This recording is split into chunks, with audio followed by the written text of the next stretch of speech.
Olá, estamos abrindo mais um painel regional, sempre junto com você de segunda a sexta, né? Programa ao vivo com as personalidades da região e do Brasil, passando aqui pelas nossas bancadas, debatendo, discutindo, aprofundando os assuntos que fazem a pauta aqui da nossa região metropolitana e, claro, debatendo também junto com você os temas, né, de interesse nacional.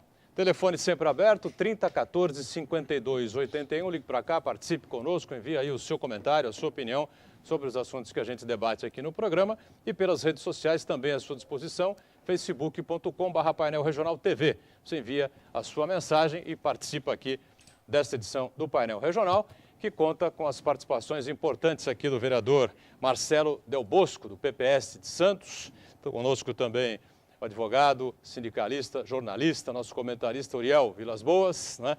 Também com a gente o nosso Sidney Costa, de volta aqui à bancada do painel. E lembrando sempre que na abertura do programa a gente traz para você os destaques dos jornais parceiros aqui neste dia a dia do painel regional. Caso, como sempre, do DL, o Diário do Litoral, circulando aqui por toda a região metropolitana. Nesta quinta-feira está aqui a manchete na capa do DL, terceirização de todas as atividades passa na Câmara. Aprovada a nova redação do projeto, segue para apreciação do Senado. O governo sofre derrota, não é? O que foi desmentido pelo vice-presidente da República, Michel Temer. Del Bosco Amaral, o Del Bosco Amaral é o pai dele, não é? Marcelo Del Bosco recebe aqui o Diário do Litoral, passa a Uriel também. Eu repasso aqui o exemplar desta quinta-feira ao nosso Sidney Costa também, tá certo? E do mesmo grupo de comunicação do Diário do Litoral, o Gazeta de São Paulo, circula por todo o estado, Baixada Santista, Vale do Ribeira, traz esta manchete aqui na capa. Vamos centralizar aqui. Justiça condena ex-diretor e mais 6 pela Operação Lava Jato. Paulo Roberto Costa não recebeu o perdão judicial, pegou 7 anos e 6 meses de reclusão, mas serão descontados os períodos em que ficou preso na Polícia Federal em regime domiciliar. Eu repasso aqui o Gazeta para o Marcelo Del Bosco, o Uriel também recebe e o Sidney ganha o seu exemplar aqui do jornal Gazeta de São Paulo. E aproveito para agradecer e cumprimentar aqui os nossos convidados, parceiros desta edição do Painel Regional, o vereador Marcelo Del Bosco, do PPS. Tudo bem, vereador? Tudo bem, eu que agradeço o convite. Uriel Vilas Boas, prazer revê-lo aqui no painel, Uriel. Tudo bem, Uriel? Tudo bem? Não, está tudo bem. Não? Não. Depois de ontem, a decisão da Câmara ontem, não está Das tudo bem. terceirizações? As terceirizações. Muito bem, Uriel já se coloca contrário a essa definição, essa decisão da Câmara dos Deputados. Foi meio apertada, né, a decisão, mas acabou passando essa questão da terceirização, né, E Uriel? que nós ainda vamos trocar isso, ainda fazer o Senado voltar atrás. É Mas, de qualquer possível. maneira, vereador, é um prazer estar aqui. Você também, Buturão, meu amigo Sidney. E, claro, a musa Ione. A musa do painel. É o nosso Ione, que vem daqui a pouquinho para explicar para você como é que faz para participar aqui do painel. É como se você não soubesse, mas é sempre bom a Ione bater em cima disso, né? Sidney Costa, prazer revê-lo também. Tudo bem, Sidney? Olá, Buturão. Olá, Sua Excelência, o vereador Marcelo Del Bosco, também ao companheiro de luta, o Uriel, com quem eu só aprendo aqui nessa bancada. E para fazer justiça à sua atualização dos assuntos, o Buturão, falando da volta aqui ao painel de algum tempo, eu volto cheio de recados. E todos eles sempre endereçados a você. A minha? Sabe quem eu encontrei? Eu fui fazer um lanche ali na Vila Matias, que perdeu aquela força de comércio do passado, enfim, que houve uma descentralização do comércio bastante não convincente ali do centro da cidade, aqui para áreas como Ponta da Praia, enfim, exatamente. Encontro o Bozó, cara, que vê o programa Painel, construiu um restaurante. E ele falou assim, não sei se o Boturão vai fazer, mas eu sou jornalista, vai lembrar, mas eu sou jornalista, trabalhei com ele e não perco o programa. Quando eu olhei, era a hora do almoço, estava realmente a televisão do restaurante. Agora, como é que ele teve... abraço ao Bozó e a todos que estão aí, com certeza comendo do bom e do melhor. E o que é interessante, ele está quebrando um paradigma esse que eu comecei a anunciar. Ele faz o restaurante dele, está lotado ali numa área hoje que não tem aquela força comercial do passado. Deve ser a Unip que favorece muito, está bem encostado ali na Unip. Um abraço, Bozó. Investimento, abraço a ele, né? 3014-5281, ligue para cá, participe com a gente, envie sua mensagem pelo facebook.com/Painel Regional TV. Estamos online, como sempre, pelo site da TV Santa Cecília, o Santa Portal. Clique no ícone Painel Regional, acompanhe, confira a gente em tempo real. Programa encerrado, você pode rever os melhores momentos ou o programa por inteiro, como preferir, no YouTube. Quem acompanha a sua participação, como sempre, não é a nossa Ione Furukawa. Tudo bem, Ione? Olá, boa tarde, Boturão, boa tarde, Uriel, vereador. Sidney, é você aí de casa que está nos acompanhando nesta tarde de quinta-feira. O Facebook aqui já está logado e esperando a sua participação e interação com a gente. Com dúvidas, perguntas, sugestões, críticas, aqui a bancada do Painel Regional é democrática. E a nossa produção também te espera através do telefone. Muito bem, dois temas de interesse nacional, né, que nos envolvem diretamente, essas sentenças dadas pelo juiz Moro com relação a 6 ou 7 condenados aí, não é, do Lava Jato, e a questão da terceirização. Como o Uriel já se posicionou aqui contrário ao que foi aprovado ontem na Câmara Federal, eu vou permitir que ele, ou pedir a ele, tá certo, que exerça a palavra. Explique aí por que você é contra esse projeto da terceirização aprovado ontem, o Uriel. Marcelo Delbosco fica à vontade, o Sidney também, tá certo? Porque, mais uma vez, a questão é colocada, não apenas essa, mas é uma questão colocada de forma deturpada. Esse projeto vem dos anos 2004, essa tramitação de 2004. E, em verdade, nós temos no Brasil, desde aquela época e antes até, a prática de terceirização em todas as atividades. Serviço público municipal, estadual, federal, estatais, iniciativa privada, todas, sem exceção, essas atividades têm alguma coisa terceirizada, umas mais, outras menos. Primeiro. Segundo lugar... Serviços públicos não entraram, né, nessa sim, mas eu proposta digo, aprovada ontem. Mas já existe essa prática. Já existe há bastante. Já existe essa prática. Então, eu interpreto essa colocação que foi feita, esse debate, essa discussão, mais uma tentativa empresarial de domínio, e aí vou falar como sindicalista, da classe trabalhadora. Porque é uma situação interessante. Você tem uma empresa com 500 empregados. Se a empresa fecha, há uma repercussão imensa em relação à demissão dos 500 empregados. Uma empresa tem 10 mil trabalhadores, dos quais 4 mil terceirizados. Vence o contrato, os 4 mil são demitidos. Não há repercussão. Por quê? Porque venceu o contrato.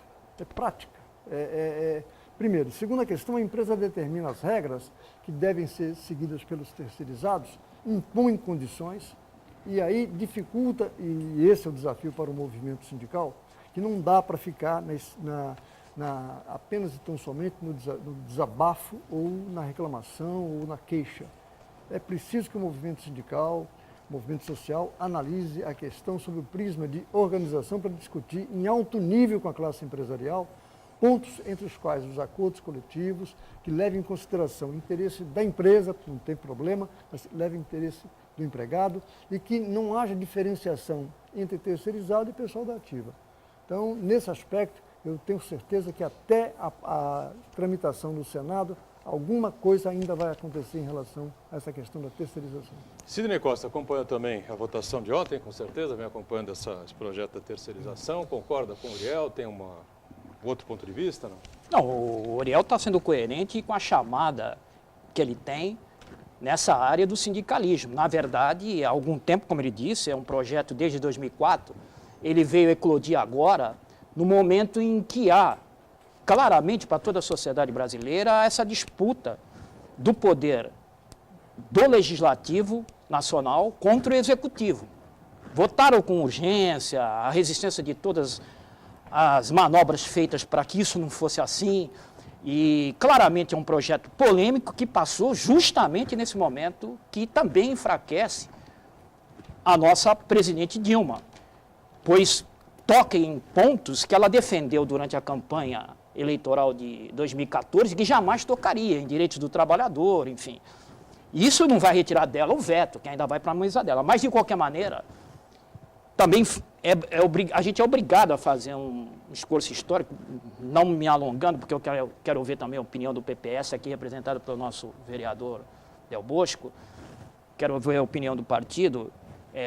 A parte dessa oportunidade de se enfraquecer o executivo, entra também o enfraquecimento do sindicalismo. Há algum tempo que se vem querendo retirar toda essa autoridade que o sindicalismo tem, ou até tinha, alguma delas já perdeu. As contribuições federativas, por exemplo, hoje é passível de ser renunciada e até a Justiça do Trabalho tem abonado isso. Portanto, nesse momento em que, como disse o Uriel, há toda uma história dos acordos coletivos, da influência do trabalhador, reconquista de seus direitos, começa a ser colocada para escanteio com o projeto da terceirização, que, olha, Boturão até fez uma anotação rápida aqui, umas rubricas que no passado impediam a terceirização, era a área de segurança, não poderia ser terceirizada, nenhuma empresa poderia terceirizar isso, limpeza não podia, e os empregados da administração direta também não podiam ser terceirizados. Com o projeto, todas essas rubricas que eram barreiras para a terceirização caíram. Hoje, qualquer modalidade, e, desculpa até fazer uma correção, se é que eu tenho essa autoridade, se o Uriel me dá, porque a gente sabe que a gente está debatendo nesse plano das ideias, até a administração direta hoje pode terceirizar. Administração pública? Sim, em COES ou CIPs, e entidades que é uma espécie de terceirização. Sim. Não deixa de ser. Pode estar aí camuflada, emoldurada com outro nome, mas é uma terceirização do poder público. Portanto, esse projeto veio dar um golpe muito forte no sindicalismo atual e muito mais no executivo, que vai ter que mostrar força agora se veta ou não o projeto. Marcelo Del Bosco, vereador aqui de Santos, também, claro, antenado com essas questões todas que envolvem aí a economia do país e o Congresso Nacional, essa queda de braço com o Palácio do Planalto. Como é que veio aí essa aprovação? Primeiro assim, eu acho que esse projeto é um projeto antigo, que vem tramitando na casa há muito tempo, e com isso o próprio país passou por diversas modificações, certo? Nós até caminhamos nesse sentido e quando eu vejo a votação, acompanhei a votação, a gente vê assim muito mais até em alguns pontos se defendendo a ideia, seja de um lado contra ou a favor da terceirização. E de outro, muito mais a parte política envolvida, se é a derrota ou não, de um lado ou de outro. Então me preocupa porque nós estamos fazendo uma lei nesse sentido e que pode ter várias modificações. Por exemplo, eu vi uma emenda do deputado Bruno Covas de não permitir a terceirização na área portuária para as guardas portuárias, certo? Que era uma preocupação nesse sentido. O próprio PPS debateu alguns pontos das emendas, porque foram várias emendas aglutinativas, né, que encaminharam o projeto que não tinham e que, por exemplo, hoje dá nesse processo de terceirização também a responsabilidade, não tira em parte a responsabilidade, como hoje, se você terceirizar para a sua empresa, vamos supor, o setor de alimentação, terceirizar, você tira a sua responsabilidade trabalhista. Hoje, já não se, com esse novo projeto, a emenda que foi colocada, já não se tira a responsabilidade da empresa. Eu digo assim, que primeiro de tudo, da forma que nós estamos vivendo, a fiscalização, e aí sim, saber se a justiça, a própria fiscalização, os ministérios públicos do trabalho também na própria fiscalização, se vai conseguir dar conta de saber se a empresa terceirizada está ou não trabalhando corretamente. Entendo a posição do vereador, do sindicalista Uriel nessa questão e também a preocupação de se virar só uma massa comercial que nós estamos falando de trabalhadores. Então a preocupação. O PPS acompanhou no Poder Público, no Congresso, acompanhou a votação da terceirização, mas por isso que eu falo, aí eu estou falando, colocando a culpa dos partidos nessa disputa. Está muito mais uma disputa se vence o Executivo ou se derrota o Executivo do que mesmo estabelecendo a questão da votação em cima da lei. Então, é uma questão de ser analisada. O próprio vereador El colocou aqui, eu acho que no Senado vai ter um debate grande sobre esse assunto e depois tem que voltar de novo, caso seja positivo, tem que voltar de novo para a Câmara para daí ter o debate final. Então, é uma preocupação grande, porque nesse momento que nós estamos aí vivendo no país, de se estabelecer, nós estamos dando alguns passos importantes, e isso é preocupante do seguinte, uma coisa é fiscalizar os poderes o poder executivo, uma coisa é ser independente, outra coisa é fazer oposição por oposição. Isso eu sou totalmente contra. Eu acho que o trabalho tem que ser, porque ninguém está lá para só fazer o mal, você entendeu? E deixar aí o país à míngua. Então, a minha preocupação nesse sentido é tentar de se melhorar. Vão ter algumas emendas, eu acredito que no Senado, e ver o que vai ser aproveitado para a Câmara novamente. Agora, há muitos anos que a gente ouve, o Uriel, Sidney, vereador, essas reclamações constantes das empresas, né, que o custo do trabalhador é muito alto e acabam gerando problemas no caixa, enfim, muita gente tendo que demitir para tentar novas formas, para tentar manter a empresa saudável, essa coisa toda. Será que isso não pode ser uma forma também de gerar novos postos de trabalho, de aumentar o que na defesa do projeto é o que se falava. Né? Você não vê também por aí? Não tem outro lado da questão, não, Uriel? Eu interpreto isso como uma manipulação de informação. E outra questão que eu gostaria de colocar, eu não considero essa disputa derrota do governo ou não. O projeto não era definido apenas pela presidenta ou coisa que o valha. O movimento sindical, que tem um compromisso com o trabalhador, ele é contra. Então não foi a disputa Congresso, aliás, Câmara e governo. Eu não concordo, não interpreto dessa forma. Primeiro ponto. Segundo ponto é que eu interpreto, ao longo da história, o trabalhador, ele começou, não precisa ir muito longe, lá no 1º de maio de 1886, com o 1º de maio começando a briga pela jornada de 8 horas, não é? Jornada de trabalho de 8 horas. Então, ao longo do tempo, tudo que o trabalhador conseguiu, incluindo o Brasil, foi através de luta.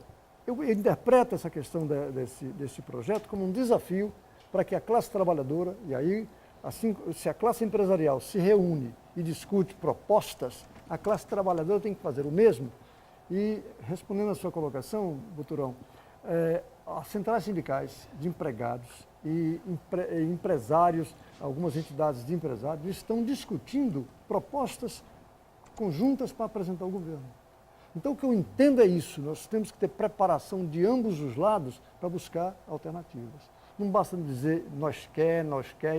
Não, nós precisamos ter uma pauta condizente, não é?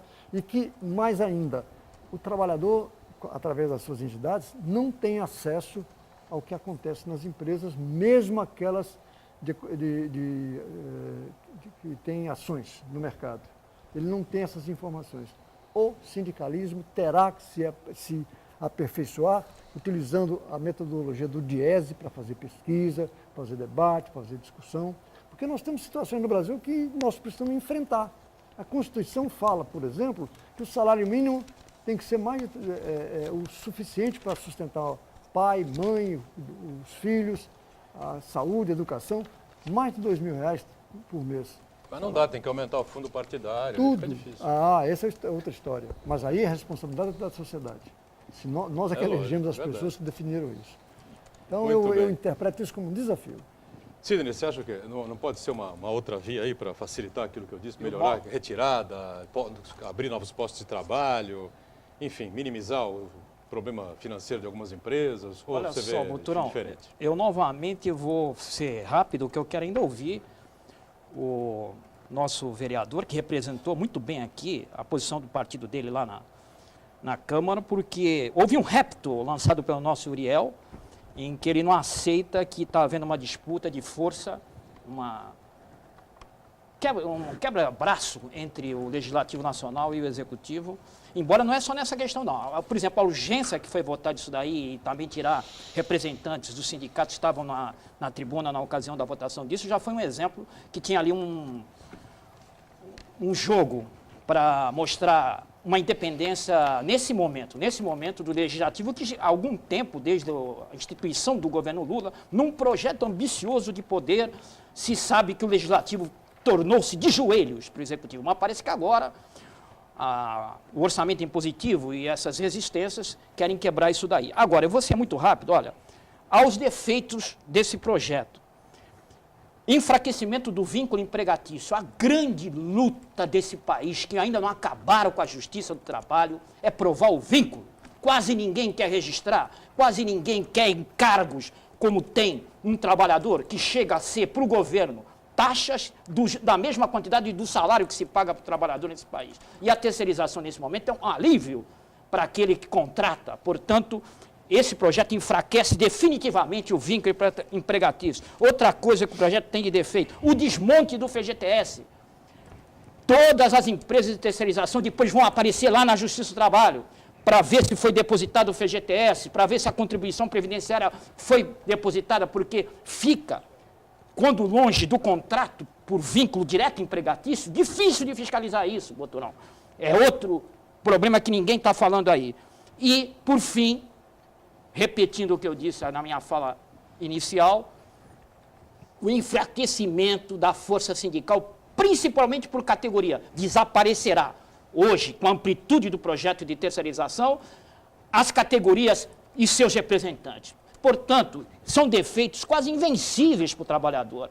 De algumas conquistas, há muito erro no sindicalismo, há muita coisa que precisa ser melhorada. Inclusive, hoje, os presidentes das principais sindicais são todos políticos, usando como trampolim eleitoral a sua força, a sua liderança. Isso é outra coisa que precisa discutir. Enfraquece muito quando a gente vem à tona esses escândalos. Agora, não deixa de ser um golpe naquele contrato que responsabilizava direto o empregador. É um golpe tremendo nessa área. Muito bem. Delbos, para fechar aí, essa coisa de possibilidade de novos postos de trabalho, enfim, melhor remuneração dos funcionários, dos terceirizados, dos prestadores de serviço, enfim, você vê de outra forma, concorda com o Sidney? Enfim. Não, uma coisa que o Sidney colocou é o seguinte, hoje em dia já existe um fortalecimento disso muito grande e acaba tendo por essas terceirizadas, parte das terceirizadas, até um trabalho escravo. Não tem a fiscalização. Com a lei implantada, nós vamos ter uma chance de fiscalizar melhor esse processo. Eu entendo, como eu disse no início da fala, o que só não podemos é tapar o sol com a peneira. Porque hoje já existe um processo muito grande, não se tem um registro do trabalhador e a gente acaba tendo, muitas vezes, quando o trabalhador dessas terceirizadas acha que vai ter a oportunidade depois de ter os seus benefícios, mesmo sendo de uma terceirizada, ele escapa da empresa que ele trabalha, mas da terceirizada que contratou, da contratante, ele acaba vendo que nós tivemos casos aqui na cidade, alguns casos aqui na cidade dessas empresas. Então, hoje, com a lei, nós vamos fortalecer isso de poder ter uma fiscalização maior. É nessa preocupação. Agora, entendo que essa questão da carga que se tem de impostos em cima, o próprio trabalhador, muitas vezes, pede, olha, vamos fazer o seguinte, eu compreendo, empregador, que está alto aqui, eu sei que o senhor não vai me contratar, mas deixe por menos. Isso é irregular. Eu acho que tem que ser contratado de qualquer forma, tem que ser contratado. A pessoa que se você tem um contrato, se você ganha por volta de 2 salários mínimos, o senhor registra de 2 salários mínimos. E hoje muita coisa que acontece são essas imprudências. Então, assim, é nessa preocupação e por isso que até as pessoas acabam, se cada um de vocês mandasse para o seu deputado, ou mesmo que não soubesse, às vezes esqueceu já em quem votou, mas mandasse para a Câmara Federal ou para o próprio Senado Federal, essas ideias, nessa discussão do Senado Federal, teriam pontos aí que poderiam ser ampliados. Uriel é uma pessoa que tem uma experiência tremenda e sabe, fazendo as suas colocações, acreditando, e até sendo cobrado por pessoas que seguem você é uma pessoa pública. Então é nesse ponto que eu acho que a gente poderia realmente ter um debate, porque isso vai atingir todas as cidades, né? Nós não estamos falando, nós estamos falando Brasil e nós vamos ter isso, que nem, por exemplo, se colocou aqui, atinge sim a administração direta e indireta do setor público. Muito bem, tem que fazer o rápido intervalo, só destacando que a Prefeitura de Santos está abrindo mais 50 vagas a partir da próxima segunda-feira para jovens de 18 e 19 anos ingressarem no programa Guardião Cidadão. Inscrições com ofertas de 40 vagas para homens e 10 para mulheres seguirão até 8 de maio na Secretaria da Segurança, que fica na Praça Iguatemi, sem número, na Vila Nova, das 9 da manhã ao meio-dia e das 14 às 17 horas. Jovens devem deixar currículo, mais RG, CPF, título de eleitor e a dispensa do serviço militar. Certificado de conclusão do ensino médio, comprovante de residência em Santos, não é? E 2 fotos 3x4. Intervalo, voltamos já já. A tendência é que não dê certo também. Não dá nada certo aqui. Estamos de volta nesse seu segundo bloco do painel regional, nesta edição, nesta quinta-feira, com prazer, recebendo aqui o vereador Marcelo Del Bosco, do PPS de Santos, ao lado do nosso Uriel Vilas Boas, Sidney Costa e a Ione Furukawa, sempre atenta à sua participação. Temos perguntas, questionamentos, opiniões? Ione, pois não? É isso mesmo, a pergunta do Manuel do Bitaru. Doutor Uriel, a presidente Dilma deu um tiro no próprio pé, pois ela levou o dinheiro para os partidos. E será que esse dinheiro foi para que se aprovasse o projeto de terceirização? Não, ao contrário, né? Eu não interpreto dessa forma. Primeiro que a decisão não foi dela, ela apenas aprovou. E ela pode, inclusive, se quiser, ainda cancelar essa decisão. Essa decisão foi do Congresso Nacional. A apresentação do projeto foi do Congresso Nacional. Agora, é uma situação que exige do eleitor um posicionamento. Eu, por exemplo, sou contra esse triplicar o valor que é dirigido a cada partido, a não ser que se discuta a campanha eleitoral ser garantida pelo serviço público, pelo verba pública e não pela iniciativa privada. Ontem aqui no programa debatemos essa questão aí de se triplicar o fundo partidário, né? E o Vicente Cassoni estava aqui onde está aqui o Sidney Costa, o Banha, o PMDB está aqui onde estava o Del Bosco, né? E eu questionei os dois até num tom de ironia, né? E ambos foram unânimes em dizer que jamais receberam um centavo dos seus respectivos partidos. O Banha foi do PMDB a vida toda, né? O Cassoni já teve algumas mudanças de partido, mas garantiu aqui que em nenhuma candidatura dele a deputado federal ou a prefeito de Santos, ele foi ajudado, recebeu estrutura partidária, nem coisa nenhuma, né? Você vai com a cara, com a coragem, com o nome, não é? Atrás aí de pessoas que acreditam em você e colaboram com a sua campanha. Eu pergunto aqui aos dois, vocês já receberam estrutura partidária, verba partidária suficiente para fazer a campanha? Não, suficiente não. Receber o partido PPS é um partido que está, né, menor, né? Eu estou falando com 10 deputados hoje. Ele, em algumas cidades importantes, acaba, mas lógico que é totalmente suficiente. É mais para poder tocar uma máquina, para poder... E não é o PPS municipal. Estou falando isso do PPS nacional ou PPS estadual. Agora, a grande preocupação, eu tenho muita, assim, partido que são pessoas com o mesmo ideal, certo? Que para fazer alguma coisa, trabalhar em projetos. E o que a grande preocupação que eu vejo, que muitas vezes você está bem no seu partido, no município, nacionalmente você discorda das ações, porque às vezes existem partidos que estão no governo federal apoiando a sua oposição no estado. Então é muito difícil isso. É muito confuso isso e muito difícil. Mas já visto o que a gente vê nas campanhas eleitorais. O palanque às vezes subindo, o candidato a presidente indo em 2 palanques no mesmo estado. Então, essa preocupação, eu sou, da forma que está, da forma que o país está sofrendo hoje, eu sou o contrário a esse aumento que se teve do fundo partidário. E o fundo partidário, ele não é utilizado para campanhas eleitorais. Para manutenção do partido. Do dia a dia. Todos os partidos, sem exceção, mesmo aqueles que não têm nenhum mandato, ele recebe o mínimo, que é 1,5 milhão, se não me engano, 1,5 milhão. Que é os partidos aí que a gente conhece. Por isso que tem muitas vezes a fábrica de partidos que se tem na... Esse é o detalhe. É um exagero, né? 30 e poucas siglas, né? E a tendência de subir muito mais. E por isso é que a gente avalia a necessidade da discussão política, porque se você não participa da sua entidade de classe, se você não participa do seu diretório acadêmico, se você não discute política nesse sentido, acontece isso. Nós temos alguns candidatos aí, alguns nomes, uma curiosidade. Toda campanha eleitoral, seja quando é para executivo, eles são candidatos ao executivo, no primeiro turno.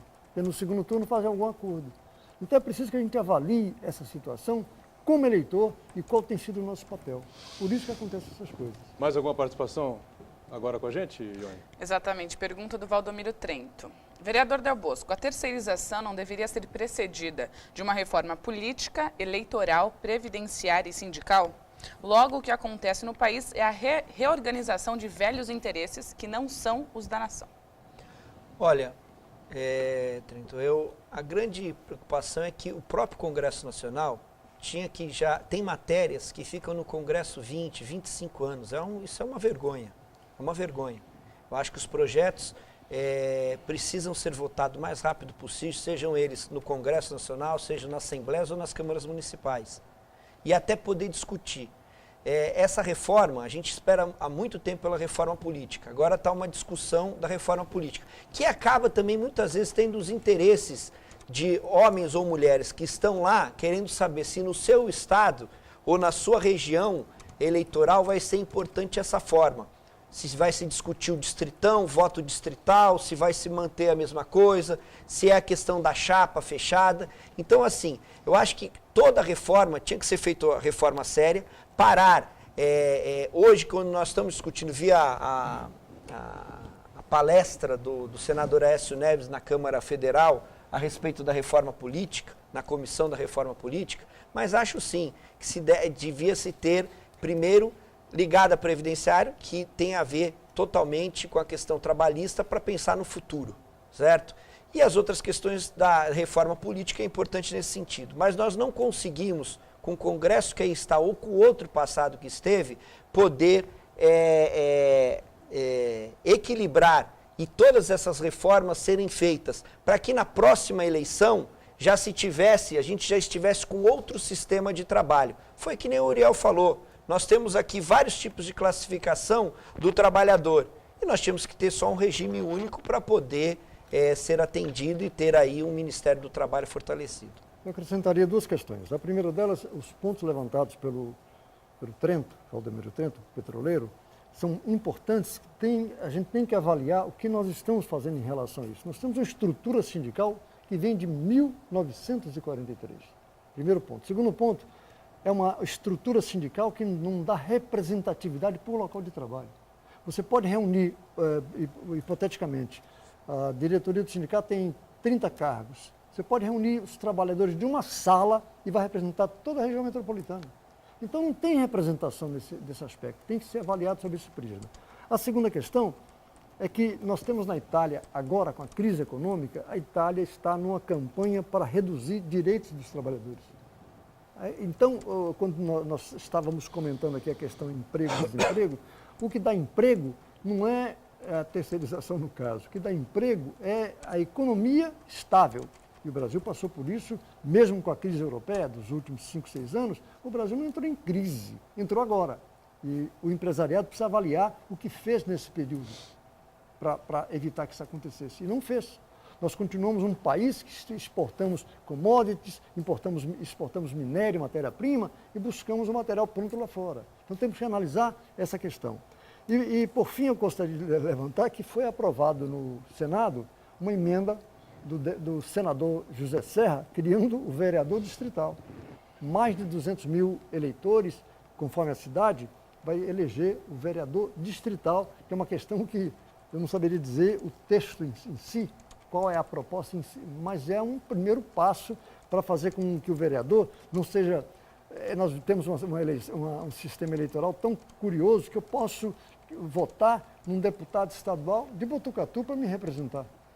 Por que eu não voto no da cidade? Essa é uma questão interessante para a gente discutir, né? Para a gente debater. Até a questão do vereador também, eu moro no Campo Grande... Onde seriam os distritos, por exemplo? Quais seriam os distritos que a gente poderia mencionar aqui na cidade de Santos? Eu tenho sempre essa dúvida, né? Eu sou favorável, em tese, sou favorável a essa questão do voto distrital para vereadores, deputados, enfim. Você tem em mente o distrito? Então, a previsão é que a lei estabeleça isso. Imagine um distrito aqui de Santos. Tem que ser as 9 cidades. Não, vereador. Ah, não vai dar para pensar assim. Não, mas é o que é a lei, dois bairros. Quem vai fixar os distritos é a lei. Buturão. Santos não vai dar para ser olhada só pela cidade de Santos. Não, mas para vereador, sim. Para vereador? Ah, para vereador. Aí é uma novidade que eu não estou a par também do teor desse projeto de lei do Serra. Eu faria uma sugestão. Mas olha, falando em projeto de lei... Só terminando, Sidney, só a questão que o Buturão levantou, eu tenho um distrito, sim. Boqueirão, Gonzaga, Pompeia e Zé Menino. Nós temos 400 mil eleitores. Boqueirão, Gonzaga, Pompeia, Zé Menino. Nós temos Zé Menino, Campo Grande, Marapé... Boqueirão, Gonzaga, Pompeia e Zé Menino. Campo Grande, Marapé... Aparecida e Ponta da Praia? Não, Aparecida, Ponta da Praia, Macuco. Eu Participa contra a estou citando a formatação dos conselhos de segurança, que são feitos assim. Então, Campo Grande, Vila Belmiro, Marapé e lá o Jabaquara. É um indicativo, não estou dizendo que seja isso, mas é um indicativo. Tem que começar por algum... E cada distrito elegerá um vereador. É o que diz a lei. Então temos 21 distritos.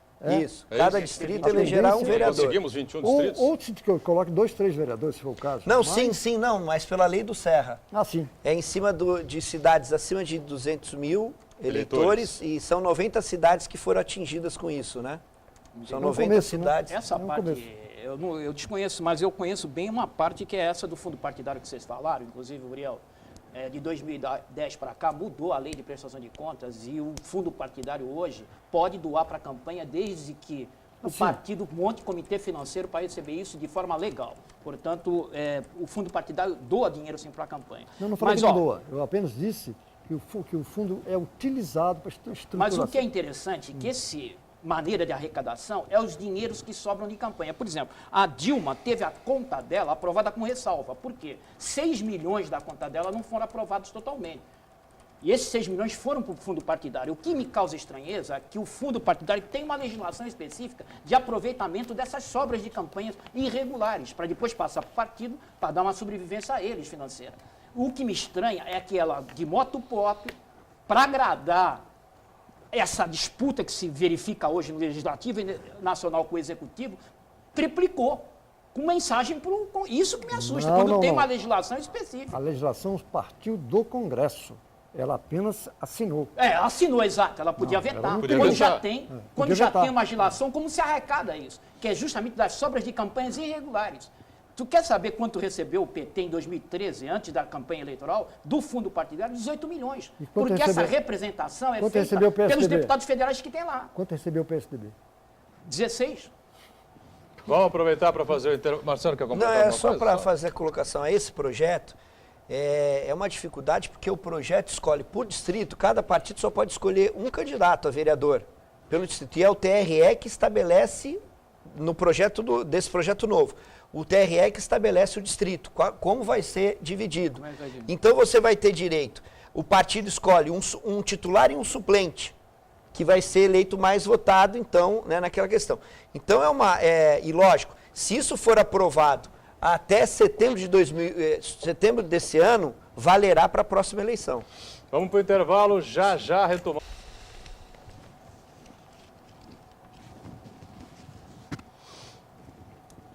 Muito bom, de volta aqui o painel regional. Este é o terceiro e último bloco desta edição, aqui com o vereador Marcelo Del Bosco, do PPS de Santos, nosso Uriel Vilas Boas, o Sidney Costa e a Ione Furukawa, sempre atenta à sua participação. Tem mais gente aí querendo falar com a gente, o Ione? Pergunta da Rosa do Gonzaga. Doutor Uriel, a lei das terceirizações não oferecerá novas oportunidades de trabalho?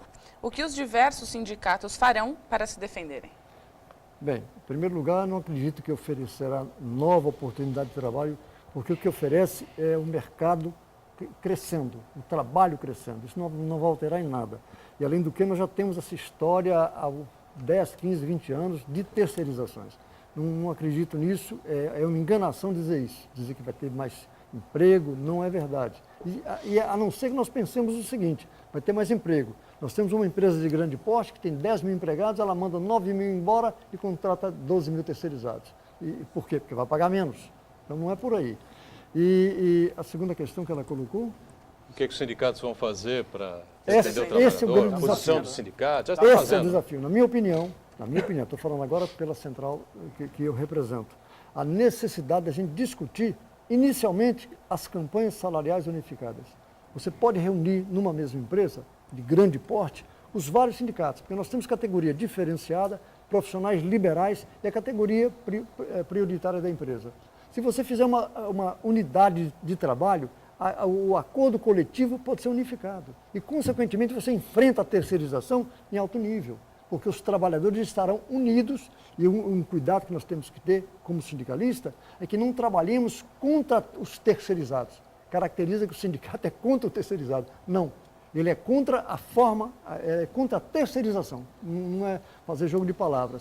Então, se o sindicalismo interpretar dessa forma, você vai criar mecanismos de pressão contra o empresariado para discutir em alto nível acordos coletivos, a condição de trabalho, tudo isso e inclusive o risco de não termos os casos que nós temos hoje, de ir para a justiça e brigar contra a empresa e a solidariedade do contratante.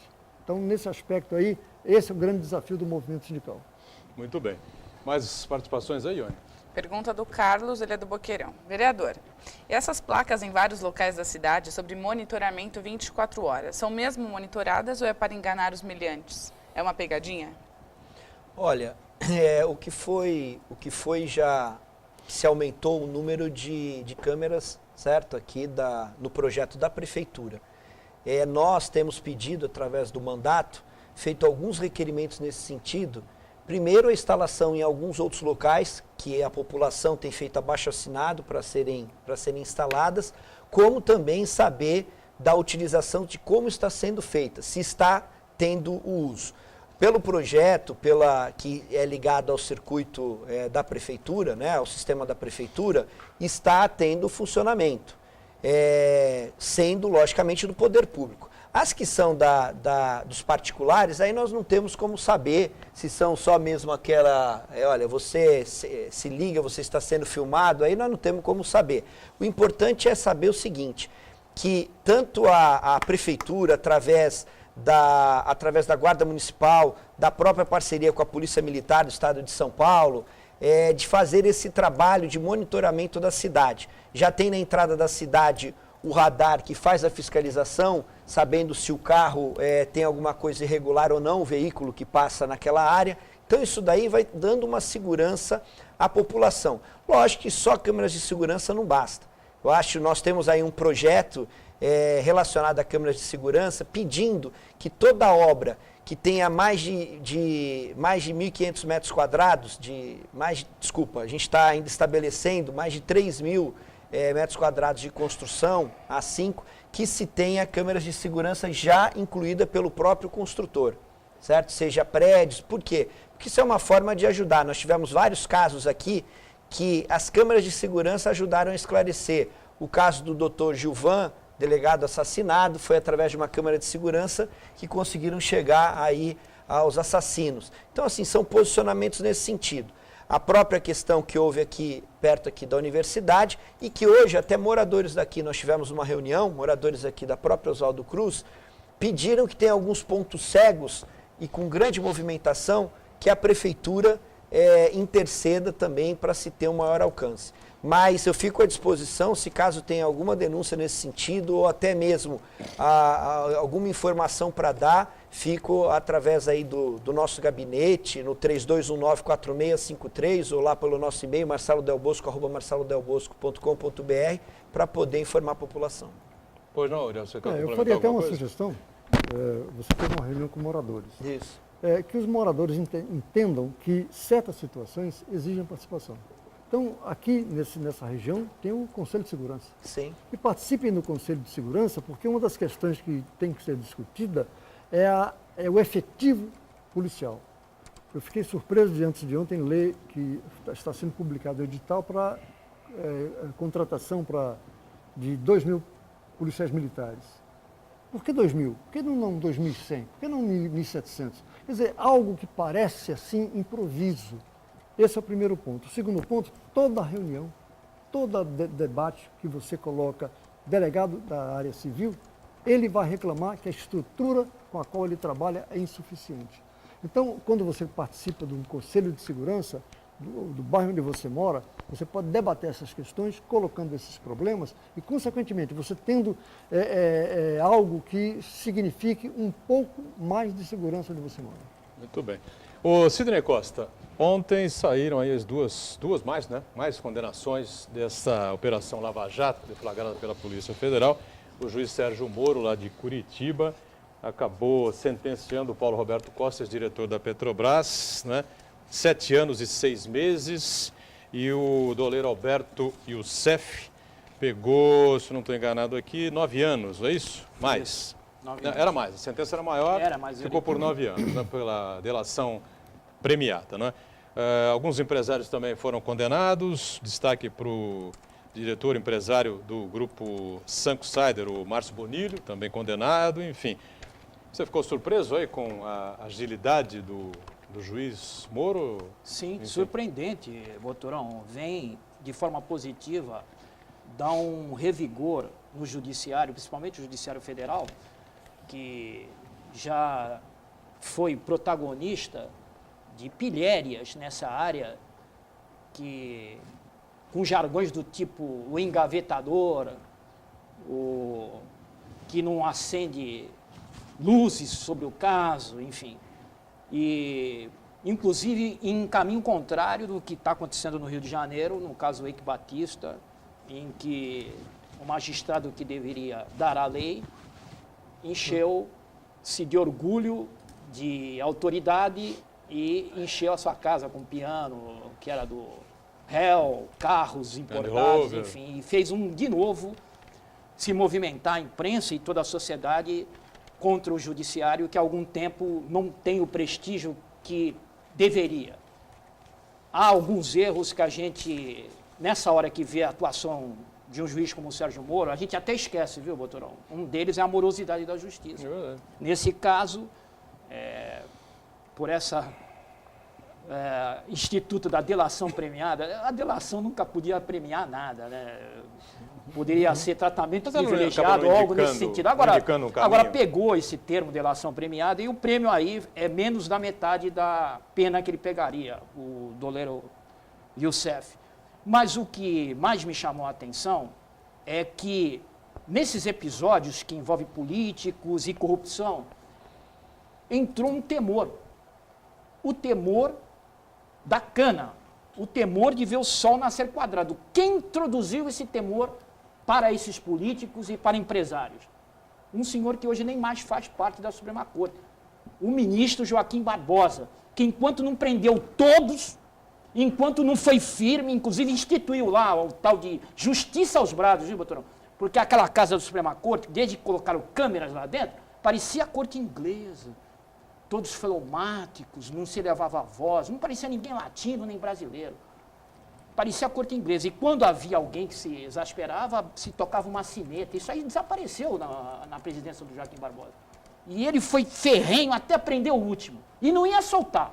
Havia até direito de semiaberto, tudo, ele não dava o direito. Até que deu lá uma polêmica política, claramente uma polêmica política, e ele ia sair pela compulsória. No dia seguinte soltaram o Zé Dirceu e alguns. Enfim, de qualquer maneira, esse temor da cadeia fez gente dar com os dentes na língua. E a nação começou a ver aí um corolário de corruptos e todos sendo apenados. Aí, tá aí, estão com medo da cana pela primeira vez na história brasileira. Marcelo Delbos ficou surpreso aí com a agilidade aí do juiz Sérgio Moro? Não, eu não fiquei surpreso. Eu só acho que tem tanto judiciário, o próprio executivo e legislativo tem que tomar cuidado, mas o judiciário, que tem aí um papel fundamental, não acontecer o que nós vimos no Rio com o caso do Eike Batista, porque às vezes pensar que é mais que ser juiz, que é igual a Deus, certo? Então, assim, eu fico preocupado, eu acho que só não pode ter fantasia, filmes, o carnaval em cima dessa história. O juiz, logicamente, que ele está fazendo um trabalho muito sério, mas não pode deixar aí achar que aquilo lá é Hollywood, certo? Falar, não, eu vou sair daqui. Porque daqui a pouco se pensa, olha, você vai lançar candidato a presidente da República, a governador e tudo. É importante saber o seguinte, o juiz que pensa realmente em cometer a justiça, esse é o melhor juiz que tem. Porque acaba chegando e falando, olha, estou fazendo a justiça por ser feita a justiça. O que nós vemos ocorrendo no STF, e que ocorreu no STF, muitas vezes eu me senti ali que tinha uma grande novela ali. Um faz de conta para as câmeras de televisão e por trás gente dificultando acontecer o processo. É importante que o país, eu acho que mesmo devagar, o país está mudando, sabendo que nós todos somos iguais, independente da posição da sua autoridade, independente da posição política, da sua classe social, cada um está tendo a chance do seguinte, não, aquele lá também vai ser condenado. Eu sei que isso é muito recente, mas nós precisamos fortalecer isso, porque ninguém é tão fraco ninguém é tão forte para não ser contestado e nem tão fraco para não ser ouvido. Eu acho que é a melhor maneira de ter realmente uma justiça social. Uriel, você quer completar alguma coisa com relação a esse tema? Eu fico preocupado apenas com a generalização. Eu acho que essas pessoas que cometeram crime, evidentemente têm que pagar por isso, seja quem for, e eu fico frustrado de ver até militantes de partido político fazer isso. E, ao mesmo tempo, gostaria que o juiz Moro não estivesse em Curitiba, que ele estivesse em Belo Horizonte. Porque o Mensalão Mineiro, uma juíza da primeira instância, está encaminhando para julgamento de 1998. 1998, um processo que, inclusive, 3 ou 4 participantes já não vão ser julgados. Por quê? Porque já atingiram 70 anos de idade, entrou a prescrição. Isso depõe contra o judiciário. E nesse aspecto, eu tenho uma concepção. O corrupto e o corruptor têm que pagar pelo que fizeram. E eu concordo com o Del Bosco quando ele fala que o Brasil hoje está um pouquinho melhor nesse aspecto. Porque antes não tínhamos as investigações que temos hoje, a apuração dos fatos. Vejo assim, quando eu fico imaginando, nós temos quase 6 mil municípios. Em quase todos, evidentemente, tem as concorrências para as obras públicas. Como é que é feito esse controle para evitar que as empreiteiras façam o que andou sendo divulgado a respeito? Mas é um avanço, não tenha dúvida. Muito bem, e a gente vai fechando aqui mais um painel regional. Del Bosco, obrigado por estar conosco, vereador Del Bosco, Marcelo Del Bosco, PPS de Santos, obrigado pela participação, como o Uriel. Obrigado. E também o nosso Sidney Costa. Ione está sempre com a gente aqui, atenta à nossa produção e à sua participação. Painel regional de segunda a sexta, sempre às 1h30 da tarde, reprise às 8 da noite. Nos finais de semana, uma edição ou 2 edições especiais, 3 da tarde do sábado e às 5 da tarde do domingo. Obrigado.